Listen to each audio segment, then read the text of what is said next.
Hello बच्चों, चलिए शुरू करते हैं आज का सेशन। और आज एक बहुत इंपॉर्टेंट टॉपिक डिस्कस करने वाले हैं हम लोग। Venation and types of leaf and next phyllotaxy and modification of leaf. इतने टॉपिक को आज डिस्कस करेंगे। इससे पहले हम जनरल कैरेक्टरिस्टिक्स लीफ में पढ़ लिए थे। पढ़ाई हो रही है कि नहीं आपकी, पहले ये बता दो। पढ़ाई हो रही है ना? अच्छे से घर पे पढ़ाई करते रहो और रिवीजन ज्यादा करो। लिख के ज्यादा रिवीजन करो और मॉक टेस्ट देते रहो या कोई एमसीक्यू बुक की प्रैक्टिस करते रहो। एनसीईआरटी बार बार पढ़ो, बार बार पढ़ो। जो चीजें एमसीक्यू बुक में सॉल्व नहीं हो रही है उसको फिर से पढ़ो। तो हम श्योर हैं कि आपका एग्जाम में जो क्वेश्चन है बहुत अच्छा आसानी से इस चैप्टर से बन जाए। तो चलिए आज की क्लास डिस्कस करें बिना देरी करते हुए। हम पहला टॉपिक जो डिस्कस करने जा रहे हैं, वेनेशन। आपकी स्क्रीन पर एक डायग्राम शो हो रहा होगा, बड़े ध्यान से देखना इस डायग्राम को। ये एक सूखी पत्ती है, एक सूखी लीफ है। और ड्राई लीफ में आपको ये कुछ एक जाल जैसा कुछ दिख रहा होगा। जी हाँ, एग्जैक्टली ऐसा होता है। अगर आप इसको देखना चाहते हैं तो पीपल का या कोई पीपल का या बरगद का, जैसे बनियान ट्री या पीपल ट्री का लीफ ले लीजिएगा। लीफ, और कैसी लीफ होनी चाहिए? ड्राई लीफ होनी चाहिए। तो आप देखेंगे उसमें इस तरीके का एकदम एग्जैक्टली ऐसा स्ट्रक्चर आपको दिखेगा। तो सबसे पहले वेनेशन एक जो टर्म है, इसको हम क्या बोलते हैं? तो पहले ये पॉइंट हमें याद रखना है। ठीक है, तो वेनेशन है क्या? तो आपको ये याद रखना है, द अरेंजमेंट ऑफ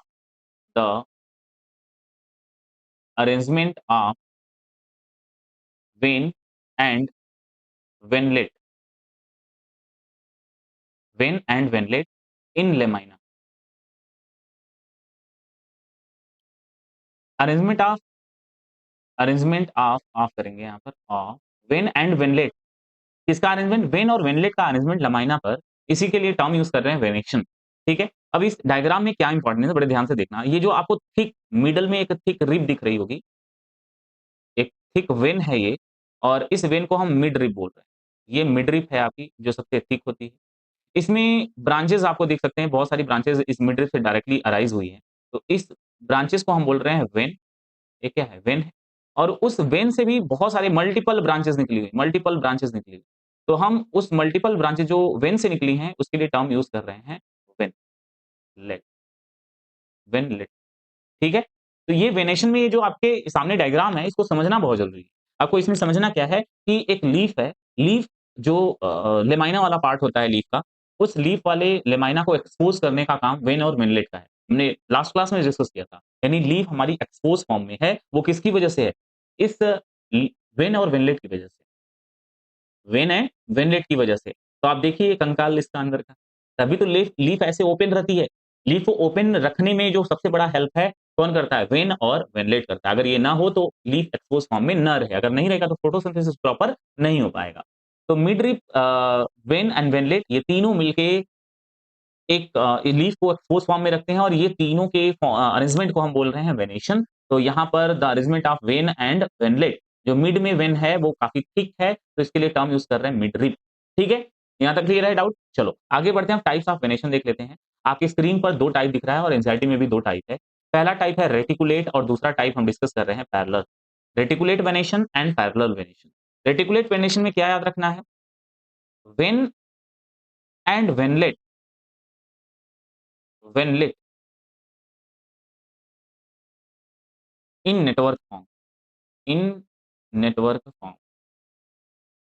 जब वेन और वेनलेट जो है लेमाइना में नेटवर्क के फॉर्म में होते हैं, किस फॉर्म में होते हैं? नेटवर्क के फॉर्म में होते हैं, तब वेनेशन कैसा होगा? रेटिकुलेट होगा। और पैरेलल में क्या होगा? वेन एंड वेनलेट,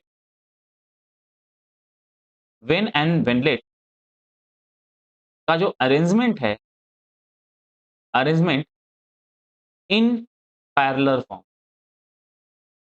पैरेलल फॉर्म में जब अरेंजमेंट होता है तो वो कौन सा वेनेशन होगा? पैरेलल होगा। देखो ये पैरेलल कैसे, इस तरीके से पैरेलल होता है। ये लेमाइना के पैरेलल होता है, इस तरीके से अरेंजमेंट इसका पैरेलल, इसका ऐसे ऐसे पैरेलल। यानी यहाँ से आप देखो इस तरीके से arrangement, है ना? इस तरीके। और इस वाले केस में देखो, ये मिडरिप है, बीच में इसमें मिडरिप है, मिडरिप से वेन्स निकली है और वेन्स पर भी बहुत सारी ब्रांचेस ऐसे निकली है, जाल बना रही है, ये वेनलेट। तो रेटिकुलेट एंड पैरेलल वेनेशन में, टाइप ऑफ वेनेशन में आपने दो टाइप ऑफ वेनेशन पढ़ा, रेटिकुलेट एंड पैरेलल। रेटिकुलेट जो फॉर्म मिलता है मेनली हमें मिलेगा डाइकॉट प्लांट में, इसमें मिलेगा डाइकॉट प्लांट में। और पैरेलल मिलेगा हमको मोनोकॉट, पैरेलल वेनेशन मिलेगा मोनोकॉट में। और रेटिकुलेट वेनेशन मिलेगा हमें डाइकॉट। ठीक है, यहाँ तक डाउट क्लियर है ना? कोई डाउट नहीं है यहाँ तक? चलो आगे बढ़ते हैं। एनसीईआरटी टाइम, यानी एनसीईआरटी में वेनेशन के बारे में क्या लिखा हुआ है, बड़े ध्यान से देखिए। द अरेंजमेंट ऑफ वेन्स और वेनलेट, अरेंजमेंट और वेन और वेनलेट का अरेंजमेंट लेमाइना में उसी के लिए टर्म यूज़ कर रहा है वेनेशन। वेनेशन अगर रेटिकुलेट के यानी नेटवर्क के फॉर्म में है, तब के लिए हम रेटिकुलेट टर्म यूज़ करेंगे और वेनेशन जो वेन है वो रन कर रहा है पैरेलल टू ईच अदर, तब के लिए टर्म यूज़ करेंगे पैरेलल वेनेशन। मेनली जो रेटिकुलेट है वो मिलेगा डाइकॉट प्लांट में और जो मोनोकॉट प्लांट होते हैं उसमें पैरेलल वेनेशन मिलता है। एनसीईआरटी में बस इतना ही है। ठीक है? आगे बढ़े। टाइप्स ऑफ लीफ पढ़ना। टाइप्स ऑफ आप सबको पता है ना कि ये पूरा रीजन लमाइना का है जिसपे जो ये वाला पार्ट होता है मार्जिन बोलते हैं, अपेक्स बोलते हैं, बाकी इनर पार्ट वेन वेनलेट उसके अंदर होता है ना? ये तो हमने पहले ही लेक्चर में हमने डिस्कस कर लिया है। अब यहाँ पर देखो, यहाँ मार्जिन है ये, मार्जिन पर अगर हम बात करें मार्जिन कैसा हो स्मूथ, एंटायर एंटायर हो मार्जिन, पूरे मतलब लेमाइना पूरा एकदम कवर हो, यानी जो इसकी मार्जिन है वो कहीं से कट ना हो इसके ऊपर। तो पहले केस में बात कर रहे हैं, पहला केस है फर्स्ट केस, मार्जिन एंटायर हो तो हम लिख सकते हैं स्मूथ, क्या है? स्मूथ है। तो ये किस टाइप की लीफ में होगी? ये सिंपल लीफ होगी। एक आप और एग्जांपल देखो, सेकंड एग्जांपल, मान लो ये मिडरिप है और इस पर एक लीफ अटैच है और लेकिन उस लीफ पर ऐसे कट लीफ पर,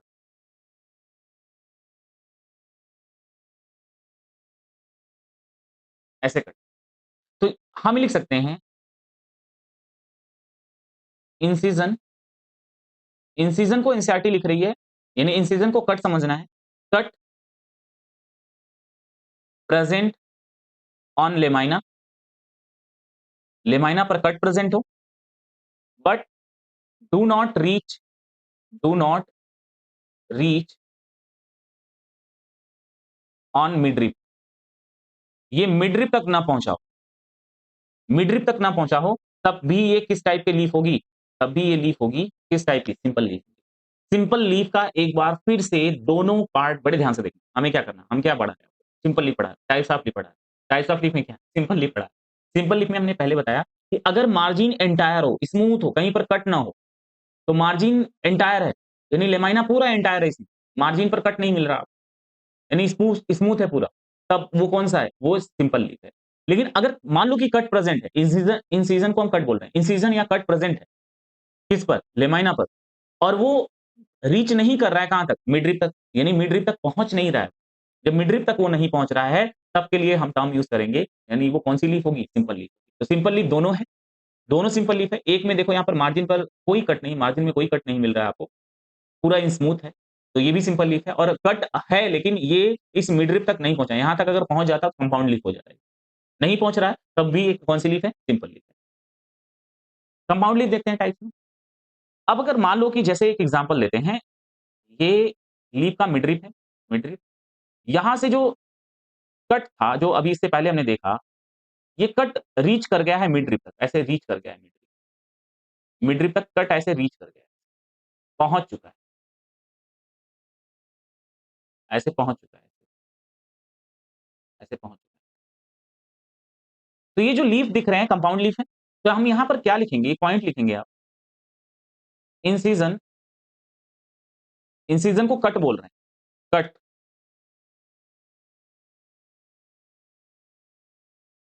cut present on lamina, lamina पर कट प्रेजेंट है and up to reach up to midrib, midrib तक पहुंच गया है। अब मिडरिप का नाम चेंज हो गया, मिडरिप का नाम इस केस में रैकिस पड़ जाएगा, रैकिस हो जाएगा। अब देखो ध्यान से, बड़े ध्यान से देखना बच्चे, बहुत बहुत इंपॉर्टेंट कंसेप्ट है, यहाँ से क्वेश्चन आ सकता है। कंपाउंड लीफ में देखो क्या है, ये मान लो इसके बाद का यहाँ का पेटियोल, ये रीजन क्या है? पेटियोल। तो हम लिख सकते हैं आन पेटियोल लेमाइना, आन पेटियोल रैकिस प्रेजेंट। तो रैकिस इसके ऊपर है, रैकिस क्यों बोल रहे हैं इसको? क्योंकि जब जो कट ऊपर, इससे पहले आप देखो, इससे पहले आपने कहा था ये कट लगा हुआ, अगर ये कट यहाँ तक पहुँच जाए, तो कंपाउंड लीफ में पहुँच चुका है। कहाँ तक पहुँच चुका है? मिडरिप तक। ये कौन-सा है? ये मिडरिप है इसका। ये क्या है इसका? मिडरिप है। अगर मिडरिप तक ये कट जो है, इंसिजन जो है, कट है, लेमाइना पर जो था, अगर वो मिडरिप तक पहुँच गया है, तो ये लीफ कौन-सी लीफ हो जाएगी? कंपाउंड लीफ हो जाएगी। और जब ये कंपाउंड लीफ बनती है ना, तो इसमें छोटे-छोटे लीफलेट बन जाते हैं। तो यहाँ पर क्या बनेगा? लीफलेट्स बन जाएँगे। तो ये क्या है? लीफलेट। तो कट होने की वजह से एक सिंगल लीफ ही बहुत सारे छोटे-छोटे लीफ में डिवाइड होगी। तो हम उसको नाम लीफ नहीं बोल रहे हैं, लीफलेट बोल रहे हैं। कंप्लीट लीफ है। ये एक कंप्लीट क्या है? ये लीफ, ये कंप्लीट एक लीफ है, लेकिन लीफलेट क्या है, उस मिडरिप पर एक छोटे-छोटे लीफ एक स्ट्रक्चर है, जिसको हम लीफलेट बोल रहे हैं। तो आपको ये बात याद रखनी है कि इंसिजन या कट प्रेजेंट है, कहाँ पर प्रेजेंट है वो कट? वो प्रेजेंट है आपके रेकिस वाले पर और मिडरिप को हम रेकिस का नाम दे रहे हैं और बहुत सारे छोटे-छोटे लीफलेट है। अब कैसे आइडेंटिफाई करें सर कि ये लीफलेट है या ये जो है ये कंप्लीट लीफ है? जैसे आपके यहाँ पर एक जो लीफलेट दिख रहा है, तो आप कैसे इसको आइडेंटिफाई करेंगे कि ये एक लीफ है या एक लीफलेट है? कैसे आइडेंटिफाई करेंगे? भाई ये क्वेश्चन तो आएगा ना कि सर कैसे ये आइडेंटिफाई करें हम कि ये एक लीफ है या पूरी ये एक लीफ है? तो सबसे पहले आपको ये याद रखना है कि जैसे मान लो कि एक ये स्टेम, ये क्या है? एक स्टेम। स्टेम पर क्या होता है? स्टेम पे हमारे नोड होते हैं और नोड से ही हमारी लीफ क्या होती है? अराइज़ होती है। हालाँकि बनती एपिकल बड से है, पर अराइज़ कहाँ पर होती है? नोड वाले रीजन पे। हमें ये आइडेंटिफाई करना है कि ये कंप्लीट एक लीफ है या एक सिंगल ये एक लीफ है। ये सिंगल एक लीफ। इसके आइडेंटिफिकेशन के लिए आपको एक बात याद रखनी है कि इस अगर एक्सिलरी बड यहाँ है, एक्सिलरी बड यहाँ है और कहीं नहीं है, तो मतलब ये एंटायर एक लीफ है। एंटायर क्या है? एक लीफ है। अगर एक्सिलरी बड यहाँ मिलेगा, इस वाले रीजन में एक्सिलरी बड मिलेगा, इसका मतलब ये एक सिंगल लीफ है, ये एक सिंगल लीफ है, ये एक सिंगल लीफ है। बात बड़े ध्यान से समझना तभी समझ में आएगा कि कैसे पता करें सर कि ये पूरी एक कंप्लीट एक लीफ है या ये जो लीफलेट हम जिसको बोल रहे हैं वो एक लीफ है। तो आपको क्या चेक करना है? एक्सिलरी बड। ये कौन-सी बड है? एक्सिलरी बड। ये एक्सिलरी बट है। अगर एक्सिलरी बट यहाँ है, तो मतलब ये पूरी एंटायर लीफ है और एक्सिलरी बट अगर यहाँ कहीं पर होगा, तो ये पूरी एंटायर लीफ है। अब ब और ये बात बहुत ही अच्छे से याद रखना कि एक्सिलरी बट जो है, वो या तो यहाँ होगा या फिर यहाँ। ऐसा नहीं कि दोनों जगह पर हो, ठीक है? तो ये आइडेंटिफिकेशन करने का मेथड है, जो आपको याद रखना है। बाकी कंपाउंड लीफ में आगे हम टाइप्स पढ़ेंगे, टाइप्स ऑफ कंपाउंड लीफ, जिसमें आपको याद रखना है कि types of compound leaf mainly कितने टाइप में है, एनसीईआरटी ने डिवाइड किया है, pinnate compound leaf and palmately compound leaf. Pinnate compound leaf में एक हम देखो बड़े ध्यान से देखना, ये वाला जो पार्ट है इसको रेकिस बोल रहे हैं, रेकिस, रेकिस, ये रेकिस है। Rachis attached, rachis attached on petiole. Petiole से क्या अटैच है? रेकिस अटैच है और रेकिस पर क्या अटैच है? तो हम यहां लिख सकते हैं on rachis, on rachis many leaflet, many leaflet attached. Rachis पे क्या अटैच है? लिफलेट अटैच है और रेकिस किससे अटैच है? पेटियोल से अटैच है। तो ये इस टाइप की लीफ कौन सी होगी? पिन्नेट कंपाउंड लीफ होगी। यानी जो इंसिजन यानी जो कट है, वो कट कहाँ तक पहुँच गया? रेकिस तक पहुँच गया और बहुत सारे छोटे-छोटे, छोटे-छोटे, छोटे-छोटे इस पे लीफलेट लग गए। तो रेकिस अटैच्ड है किसके थ्रू? जैसे मान लो ये पार्ट इसका पेटियोल का है, तो रेकिस इसके बाद का पार्ट है। तो रेकिस जो है वो डायरेक्टली अटैच है पेटियोल से और रेकिस पर क्या अटैच है? रेकिस पे बहुत सारे छोटे-छोटे लीफलेट अटैच है। पाल्मेटली कंपाउंड लीफ में बड़े ध्यान से देखना, पाल्मेटली कंपाउंड में क्या होता है कि हम यहाँ पर लिख रहे हैं leaflet attached, leaflet attached on petiole, petiole. ये पॉइंट बहुत ज्यादा इंपॉर्टेंट है। यहां रेकिस अटैच है पेटियोल से, यहां रेकिस पेटियोल से अटैच है और यहां लिफलेट डायरेक्टली अटैच है किससे? पेटियोल से। तो पिन्नेट और पाल्मेटरी कंपाउंड में ये मेन डिफरेंस है। यहां पर लिफलेट जो है डायरेक्टली किससे अटैच हो गया? पेटियोल से और यहां पर पेटियोल से कौन अटैच है? रेकिस अटैच है। रेकिस पर पेटियोल है, ठीक है? और यहां पर रेकिस नहीं है, रिड्यूस्ड हो गया है और वो जो लिफलेट है वो डायरेक्टली किससे अटैच हो चुका है? पेटियोल से। 2 एग्जांपल है आपके एनसीईआरटी में, एक है नीम और दूसरा एग्जांपल आपको याद रखना है सिल्क कॉटन। आप यहाँ पर रोज़ भी लिख सकते हो, रोज़, ठीक है? तो सिल्क कॉटन, ये 2 एग्जांपल आपको याद रखना है, ठीक है? अब आगे थोड़ा-सा एडिशनल बता रहे हैं, मतलब ये एनसीईआरटी में है नहीं। पहले पढ़ते थे हम लोग, तो bipinnate compound, bipinnate compound leaf, compound leaf. Bipinnate compound leaf क्या है? अब देखो, मान लो ये कोई एक स्टेम, ये क्या है? ये स्टेम है और इस सिस्टम से पहले पेटियोल जनरेट होगा, ये बना लिया हमने पेटियोल और इस पेटियोल पर रेकिस अटैच है, ऐसे रेकिस है। तो ये रीज़न आपका आपने बता दिया सर पेटियोल है, ये पेटियोल है और इस पेटियोल पर ये क्या है? ये रेकिस है। ये क्या है? रेकिस है और इस रेकिस पर बहुत सारी ब्रांचेस बन जाए, ऐसे ब्रांचेस बन जाए, ऐसे ब्रांचेस बन जाए। इस रेकिस पर ब्रांचेस बन जाए और इस ब्रांच पर ऐसे छोटे-छोटे, छोटे-छोटे लीफलेट अटैच हो जाए, लीफलेट। इस ब्रांच पर ऐसे लीफलेट अटैच हो जाएँगे अगर। अगर ऐसा होता है, तो बड़े ध्यान से देखना आप, ये कौन-सा टाइप का लीफ हो जाएगा, ये हो जाएगा बाइपिन्नेट कंपाउंड लीफ हो जाएगा। तो ये है रैकिस और रैकिस पे ब्रांच अटैच हो गया, ये ब्रांच है और इस ब्रांच पर लीफलेट। लीफलेट जो है वो कहाँ पर है? ब्रांच पर। तो बाइपिन्नेट कंपाउंड में क्या हुआ कि रैकिस पर भी ब्रांच बन गया, रैकिस पर भी एक ब्रांच बन गया और उस ब्रांच पर लीफलेट है, सबके लिए टर्म यूज़ कर रहे हैं हम क्या? बाइपिन्नेट कंपाउंड लीफ। क्या आपने ऐसा लीफ देखा है? तो आपका आंसर होगा सर हाँ, कहीं न कहीं ज़रूर देखा होगा आपने। चलो आगे बढ़ते हैं, ये बहुत इंपॉर्टेंट नहीं है, बस ऐसे ही सुन लो। एनसीईआरटी टाइम में अब ध्यान से देखना है कि टाइप्स ऑफ लीफ को हमने कितने टाइप्स में डिवाइड किया है, सिंपल सर और दूसरा कौन-सा है? कंपाउंड लीफ है। तो 2 लीफ है, सिंपल लीफ और कंपाउंड लीफ। सिंपल लीफ में क्या है कि जो इंसिजन है वो एंटायर यानी लेमाइना पूरा एंटायर है। इंसिजन नहीं अगर है भी तो इंसिजन वो टच नहीं किया है किसको? मिडरिप को टच नहीं किया है। और अगर इंसिजन लेमाइना से रीच करते हुए कहाँ पर पहुँच जाए? मिडरिप तक पहुँच जाए और ब्रेक कर दे, छोटे-छोटे नंबर में लीफलेट में ब्रेक कर दे, तब के लिए हम टर्म यूज़ करेंगे कंपाउंड लीफ। सिंपल लीफ में कट प्रेज़ेंट होगा पर मिडरिप तक नहीं होगा और कंपाउंड लीफ में मिडरिप तक वो पहुँच चुका होगा और लीफलेट का फॉर्मेशन कर देगा। ठीक है? कैसे पता करेंगे कि वो कंपाउंड लीफ में एक सिंगल लीफ है या कंप्लीटली पूरी एक लीफ है? ठीक है? यानी लीफलेट एक लीफ है या लीफलेट है। तो कैसे पता करेंगे? तो उसके लिए हमें बड देखना होगा, कौन-सा बड? एक्सिलरी बड। अगर एक्सिलरी बड पेटियोल वाले रीजन पर है, इसका मतलब पेटियोल वाले रीजन पे अगर एक्सिलरी बड है, इसका मतलब वो एक सिंगल लीफ। और अगर लीफलेट के जो हम जिसको लीफलेट बोल रहे हैं, अगर वहाँ उसमें एक्सिलरी बड होगा तो वो तब वो लीफलेट नहीं है, तब वो लीफ हो जाएगा। हमने अभी भी डिस्कस किया है, ऐसे ही ओरली बता रहे हैं कि आप उसको कनेक्ट हो पाओ। जाके एक बार रिवाइज़ करो मतलब पीछे बैक जाओ, वीडियो देखो, फिर आके इसको ध्यान से समझोगे, समझ में आ जाएगा।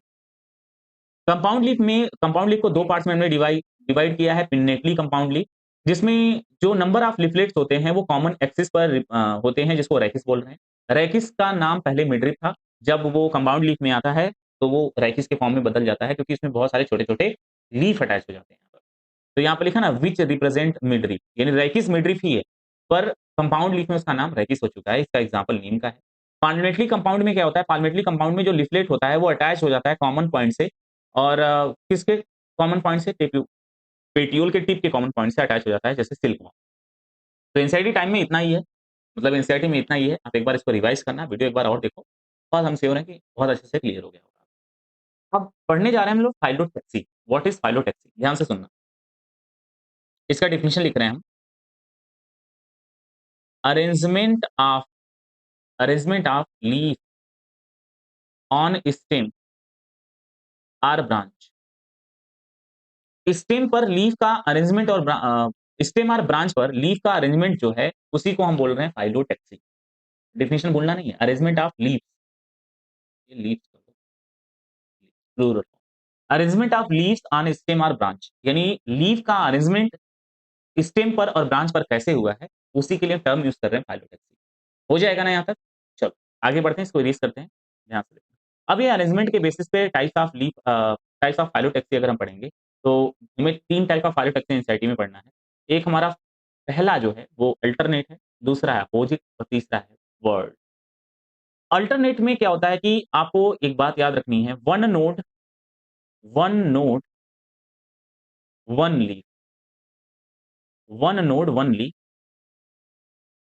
In alternate form, in alternate manner.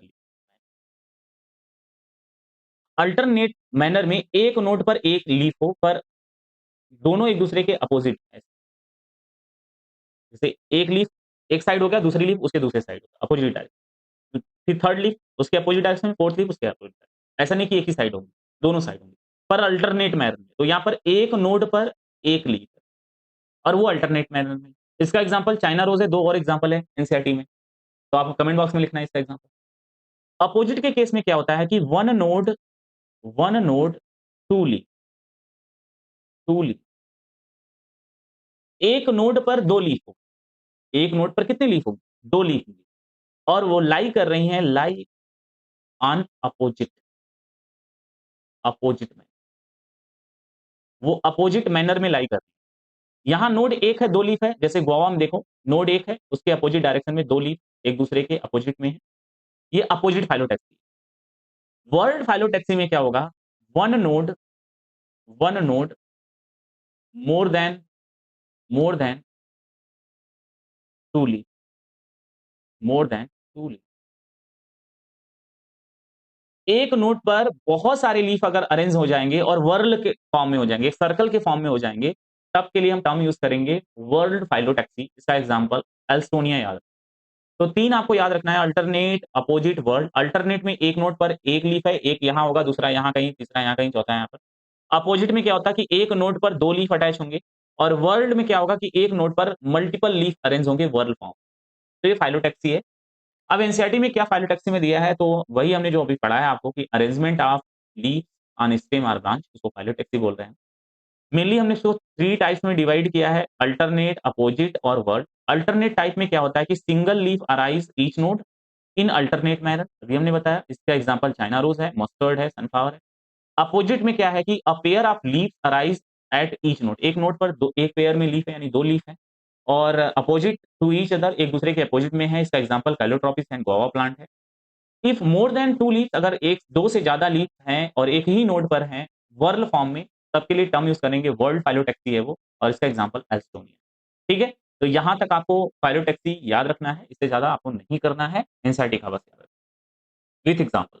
अब आते हैं मॉडिफिकेशन ऑफ लीफ। ये नई एनसीईआरटी में डिलीट हो चुका है, पर पुरानी एनसीईआरटी में गिवन है और इम्पोर्टेंट है और आपको पता है कि जो इम्पोर्टेंट होता है हम उसको रखते हैं। ठीक है? तो फोकस करना। आपने कैक्टस प्लांट और यूफोर्बिया का डिटेल डिस्कशन हमने ऑलरेडी इससे पहले के लेक्चर में किया हुआ है। तो कैक्टस प्लांट नहीं किया है, जिसने नहीं देखा उसको इसको देख रहे हो तो ध्यान से देखना। कैक्टस प्लांट में आपको कांटे दिखते होंगे। पतले-पतले से छोटे-छोटे बहुत सारे कांटे हैं। यूफोर्बिया में भी बहुत छोटे-छोटे कांटे दिखते हैं। ये जो कांटे हैं इसका स्पाइन है। कांटे हैं इसका क्या है? स्पाइन है। और स्पाइन जो बना हुआ है वो किसके मॉडिफिकेशन से बना है? लीफ के मॉडिफिकेशन से बना है। यहाँ पर लीफ जो है, लीव्स मॉडिफाइड होके क्या बना दी? स्पाइन बना दी है।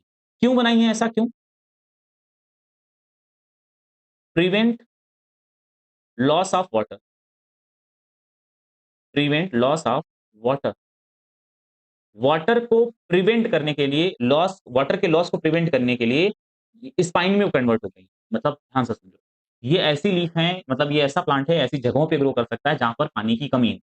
अब सोचो कि जब पानी की कमी होगी, अगर लीफ इसके पास होगा, तो लीफ होगा तो सरफेस एरिया बढ़ेगा। जब सरफेस एरिया बढ़ेगा, तो ट्रांसपिरेशन ज़्यादा होगा। ट्रांसपिरेशन से वाटर का लॉस ज़्यादा होगा। हम कह रहे हैं कि ऐसी जगह पे ग्रो कर रहा है जहाँ पर किसकी कमी है? पानी की कमी है।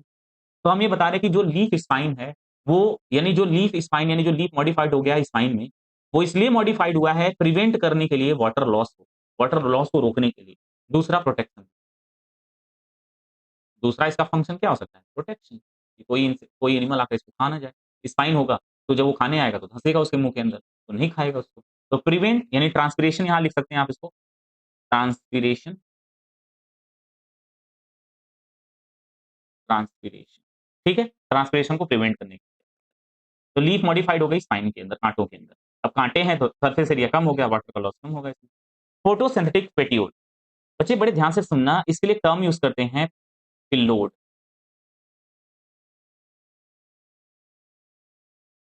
अब इससे पहले हमने पिल्लो क्लैड और क्लैडोड पढ़ा है, तो कमेंट बॉक्स में बताएँगे वो क्या है, ठीक है? इससे पहले के लेक्चर में हमने पढ़ा है। फोटोसिंथेटिक पेटियोल, तो हम ये लिखेंगे when leaf leaf in small size and petiole expand for photosynthesis, for photosynthesis. Photosynthesis है इसका मतलब पेटियोल कैसा होगा? ग्रीन होगा, ग्रीन होगा। पिल्लोड टर्म उसके लिए यूज़ करते हैं व्हेन पेटियोल ट्रांसफॉर्म या modified for photosynthesis. When petiole modified for photosynthesis, तब के लिए टर्म यूज़ करेंगे पिल्लोड। तो फोटोसिंथेटिक पेटियोल, क्योंकि लीफ का ही पेटियोल पार्ट है, क्योंकि हमने पढ़ा था ना लीफ बेस पार्ट है इसका और दूसरा हमने पढ़ा था लीफ पेटियोल और थर्ड पार्ट पढ़ा था लेमाइना। पेटियोल अगर मॉडिफाइड हो जाए, किस लिए मॉडिफाइड हो जाए? फोटोसिंथेसिस के लिए, तो हम इसके लिए टर्म यूज़ करते हैं पिल्लोड। और पेटियोल ग्रीन कलर का होगा तभी फोटोसिंथेसिस करेगा। इसका एग्जांपल याद रखना है ऑस्ट्रेलियन अकेसिया। ऑस्ट्रेलियन अकेसिया में पेटियोल मॉडिफाइड हो जाता है क्योंकि उसमें लीफ छोटी-छोटी होती हैं। तो जो इसका पेटियोल होता है वो एक्सपांड कर जाता है। एक्सपांड करके यानी थोड़ा-सा एक्सपांड कर जाएगा, एक्सपांड करके वो ग्रीन कलर का होगा तो फोटोसिंथेसिस पे भी हेल्प करेगा ये। ठीक है? हो जाएगा यहाँ तक? चलो आगे बढ़ते हैं मॉडिफिकेशन ऑफ लीफ बेस। आपकी स्क्रीन पर एक डायग्राम एनसीईआरटी का ही है। लीफ बेस का मॉडिफिकेशन हुआ है? हाँ, हुआ है सर। किसमें-किसमें हुआ है? आपने स्टिप्यूल पढ़ा होगा। स्टिप्यूल। दूसरा पुलवाइनस पढ़ा होगा, पुलवाइनस। थर्ड क्या पढ़ा होगा? Leaf seed. ये तीनों जो हैं, ये किसका मॉडिफिकेशन है? लीफ बेस का मॉडिफिकेशन। लीफ बेस जो है मॉडिफाइड हो गया है स्टिप्यूल, पुलवाइनस और लीफ सीड में। सब में नहीं होता, कुछ में होता है। जैसे मोनोकाट प्लांट में मेनली लीफ सीड बनता है, उसमें पुलवाइनस, स्टिप्यूल नहीं देखेंगे आप, ठीक है? वहाँ पर लीफ सीड होती है। किस लिए? सपोर्ट के लिए। ये जो पुलवाइनस और लीफ सीड है सपोर्ट के लिए, स्टिप्यूल मेनली प्रोटेक्शन के लिए होता है, ठीक है? तो पुलवाइनस, लीफ सीड और स्टिप्यूल ये तीनों किसका मॉडिफिकेशन है? लीफ बेस का मॉडिफिकेशन। अब स्टोरेज की बात करें, तो आपने अनियन देखा होगा, onion, garlic, garlic. Onion, garlic में जो लीफ होती है वो स्केली हो जाती है। जैसे अनियन में स्केली लीफ आप सबने देखा होगा जब उसको निकालते हैं। तो यहाँ पर स्केली लीफ, यहाँ स्केली लीफ होती है और ये स्केली लीफ क्यों स्केली हो गई है? फॉर फूड स्टोरेज की वजह से। स्टोरेज की वजह से, किसके स्टोरेज की वजह से सर? फूड स्टोरेज की वजह से लीफ कैसी हो गई? स्केली हो गई। ठीक है? तो अनियन को आप निकालते हो तो बहुत सारा ऐसे एक-एक और ध्यान से देखना उसमें आपको वहाँ पर वेन्स का अरेंजमेंट दिखेगा, वेनेशन दिखेगा आपको उसके अंदर। वो स्वेल कर गई है, क्यों सेल की है? और वो उसने फूड स्टोरेज कर लिया अपने पास। तो हो जाएगा यहाँ तक? ठीक, अब लास्ट देखो, लास्ट मॉडिफिकेशन इंसेक्टिवोरस प्लांट, जिसको हम कार्निवोरस प्लांट भी बोल सकते हैं या हेटेरोटॉपिक मोड ऑफ न्यूट्रिशन भी इसमें बोल सकते हैं हम लोग। 2 एग्जांपल आपके स्क्रीन पर दिख रहा होगा, वीनस फ्लाई ट्रैप जिसका साइंटिफिक नेम है डायोनिया और पिचर प्लांट जिसका साइंटिफिक नेम है नेपेंथिस। नेपेंथिस एंड और डायनिया, डायनिया का जो कॉमन नेम है वीनस फ्लाई ट्रैप और पिचर प्लांट। इसमें जो है ना लीफ मॉडिफाइड हो गई है। जैसे यहाँ पर देखो एक घड़े जैसा बन गया ना, कलश जैसा बन गया नीचे अंदर तक। पिचर प्लांट में कई बार ऐसे छोटे-छोटे माउस जाके यहाँ पर फँस जाते हैं। ऐसा क्यों होता है? देखो, ये प्रोवाइड करता है सुगरी सब्सटेंस नेक्टर, यहाँ पर नेक्टर होता है नेक्टर, जिसको खाने के लिए इंसेक्ट आते हैं। अब इंसेक्ट जैसे ही आते हैं तो उसको ट्रैप कर लेता है। मतलब ये वीनस फ्लाई ट्रैप ऐसे बंद हो जाता है। और पिक्चर प्लांट जो है उसके अंदर वो अंदर गिर जाते हैं, तो वहाँ से डाइजेस्टिव जूस निकलता है, उसको डाइजेस्ट करता है। ऐसा होता क्यों है? मतलब इसको करना क्यों पड़ा है? इसका क्या सनलाइट से काम नहीं चल रहा था? नहीं चल रहा था जी। ये ऐसे जगहों पे ग्रो करते हैं जहाँ पर न्यूट्रिएंट्स की कमी होता है, मेनली नाइट्रोजन की कमी।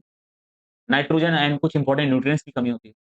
इसकी कमी को पूरा करने के लिए प्लांट का लीफ मॉडिफाइड हो गया है और मॉडिफाइड होकर वो इंसेक्ट को खा रहा है, कुछ छोटे स्मॉल एनिमल को खा रहा है।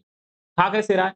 हमने बताया ना वीनस फ्लाई ट्रैप में अगर मान लो यहाँ पर कोई इंसेक्ट आ गया, अब भाई सुगरी सब्सटेंस है, तो उसको खाने आएगा, नेक्टर है ना उसे, उसको खाने आ रहा है। यहाँ पर भी कुछ सुगरी सब्सटेंस है, इसको खाने के लिए कुछ एनिमल, छोटे एनिमल और कुछ इंसेक्ट आते हैं। जैसे ही आएँगे तो म्यूसिलस जैसा लिक्विड होता है इसमें या म्यूसिलस भी होता है और वो उसी में इसका पैर या इवन वो खुद फँस जाएँगे और इसमें अगर वो नीचे गिर गए तो ऊपर नहीं आ सकते और ये बंद हो जाता है तो खुलता नहीं जल्दी। फिर जैसे ही वो नीचे गिरते हैं तो यहाँ से अंदर से इसके ना मॉडिफिकेशन ऐसा हुआ कि डाइजेस्टिव जूस निकलते हैं। सोचो एनिमल को डाइजेस्ट करने के लिए जूस निकल रहा है ये प्लांट और उसको डाइजेस्ट कर जाता है। डाइजेस्ट करके वहाँ से नाइट्रोजन और इंपोर्टेंट न्यूट्रिएंट्स को क्या कर लेता है? अपटेक कर लेता है। तो इसकी इसकी नाइट्रोजन की कमी जो है पूरी हो जाती है। तो ये प्लांट कैसा हो गया फिर? एनिमल को खा रहा है, इंसेक्टिवोरस प्लांट है। इंसेक्टिवोरस इंसेक्ट को खा रहा है। कार्निवोरस है क्योंकि छोटे-छोटे एनिमल को भी खा सकता है। कंप्लीट कार्निवोरस नहीं है, कंप्लीट कार्निवोरस नहीं है, पार्शियली है। केवल नाइट्रोजन और न्यूट्रिएंट्स की कमी को पूरा करने के लिए। क्या ये प्लांट फोटोसिंथेसिस नहीं करते हैं? सर करते हैं। फोटोसिंथेसिस भी ये प्लांट करते हैं।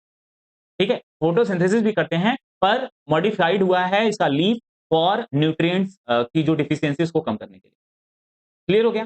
तो आज की क्लास यहीं तक करना है हमको, इससे ज़्यादा नहीं पढ़ना है, ठीक है? और इसको बार-बार जाके क्या करना है, अपनी एनसीईआरटी बुक से रिवाइज़ करो, एमसीक्यू बुक का प्रैक्टिस करो और लिख के प्रैक्टिस करो। इसके एग्ज़ाम्पल बहुत ज़्यादा इंपॉर्टेंट है, इस चैप्टर में एग्ज़ाम्पल याद रखना है आपको, ठीक है? पीवाईक्यू सॉल्व करो बहुत ज़्यादा और इससे आइडिया लगेगा कि कौन-सा पार्ट इस चैप्टर में इंपॉर्टेंट है। तो चलते हैं, आज की क्लास यहीं पर एंड करेंगे। Thank you so much, thanks for watching all of you.